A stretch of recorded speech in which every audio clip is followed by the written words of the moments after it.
Big Boss season 8 winner Nikhil దాదాపు 105 రోజుల పాటు సాగిన ఆటలో మొత్తం 22 మంది కంటెస్టెంట్స్ ను వెనక్కి నెట్టి కప్ గెలుచుకున్నాడు. గౌతమ్ రన్నర్ అయ్యాడు. హౌస్ లో ఉన్నప్పుడు కర్ణాటక బ్యాచ్ అని గౌతమ్ను గెలిపించాలని చాలా మంది గ్రూపులు కట్టి మరీ ప్రచారం చేసినా చివరికి నిఖిల్ విజయాన్ని ఎవరూ ఆపలేకపోయారు. కానీ ఏ మాట కామాటే చెప్పుకోవాలి. హౌస్ లో ఉన్నప్పుడు నిఖిల్ టాస్కుల్లో ఎక్కడా తగ్గలేదు. బరిలోకి దిగాడంటే ఖచ్చితంగా నిఖిల్దే గెలుపు. మరి నిఖిల్ గెలుపులో ఆశ్చర్యమేముంది? ఇక ఈ విషయం పక్కన పెడితే నిఖిల్ ప్రియురాలు కావ్యని కలుస్తానని, టైటిల్ గెలవగానే నేరుగా తన ప్రేయసి దగ్గరకు వెళ్తానని చెప్పాడు. సీజన్ ముగిసిన వెంటనే అతను నేరుగా కర్ణాటక వెళ్లిపోయాడు. దీంతో అతనిపై విమర్శలు వచ్చాయి. హౌస్ లో ఉన్నప్పుడు ఎలా అయితే ఫ్లిప్ చేసేవాడో బయటకు వచ్చిన తర్వాత కూడా తన మాటని నిలబెట్టుకోలేదంటూ నిఖిల్ పై విమర్శలు ఎక్కువయ్యాయి. ఆదివారం విత్ స్టార్ మా ప్రోగ్రామ్ లో నిఖిల్, కావ్య పాల్గొనటంతో అందరూ ఆసక్తిగా ఈ కార్యక్రమాన్ని చూశారు. నిఖిల్, కావ్య ఫ్యాన్స్ తో పాటు వారిద్దరి మధ్య రిలేషన్ గురించి తెలిసిన ప్రతి ఒక్కరూ ప్రోగ్రామ్ లో ఇద్దరూ రావటం ఏంటి, అసలు వారిద్దరూ ఏం చేశారు, మాట్లాడుకున్నారా, ఇలాంటి అంశాలను ఆసక్తిగా గమనించారు.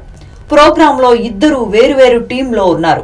బిగ్ బాస్ సీజన్ 8 టీంలో నిఖిల్, సీరియల్ పురం టీం తరపున కావ్య పాల్గొన్నారు. ఇక్కడ ట్విస్ట్ ఏంటంటే నిఖిల్ ఎపిసోడ్ మొత్తం బ్లాక్ గాగుల్స్ పెట్టుకునే ఉన్నాడు. కావ్యని దొంగ చూపులు చూసినా ఎవరికి అర్థం కాకుండా పెట్టుకున్నాడని అందరికీ అర్థమైంది. కావ్య మాత్రం నిఖిల్ గురించి యాంకర్ శ్రీముఖి మాట్లాడినప్పుడల్లా చాలా సీరియస్ గా కనిపించింది. అసలు నిఖిల్ విషయాలు నాకెందుకు అన్నట్లుగానే ప్రవర్తించింది. నిఖిల్ మాత్రం ఎపిసోడ్ మొత్తం చాలా డల్ గా కనిపించాడు. పెద్దగా నవ్వినట్టు కూడా కనిపించలేదు. కావ్య తనతో ఉన్న నటీనటులతో అవకాశం దొరికినప్పుడల్లా ఆనందంగా డాన్స్ చేసింది. మధ్యలో నిఖిల్ 0 డబ్బులు తీసుకొచ్చినప్పుడు నవ్వటం మాత్రం కనిపించింది. అంతే తప్ప ఏమాత్రం తన ప్రియుడు నిఖిల్ ను పట్టించుకోలేదు. చివరకు నిఖిల్ వాళ్ళ అమ్మ వచ్చినప్పుడైతే అసలు కావ్య కనిపించనే లేదు.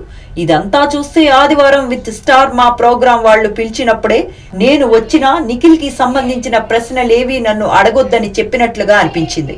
ప్రోగ్రామ్ టీం కూడా మీరిద్దరూ ప్రోగ్రామ్ కి వస్తే చాలు, మాకు రేటింగ్ పెరుగుతుంది అన్నట్టుగానే ఇద్దరిని ఆహ్వానించారని తెలుస్తోంది.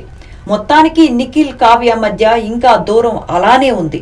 వారిద్దరి మధ్య ప్యాచప్ జరగలేదని దీని బట్టి అర్థం అవుతోంది. కానీ ఫ్యాన్స్ మాత్రం నిఖిల్, కావ్య కలిస్తే బాగుండు అని అనుకుంటున్నారు.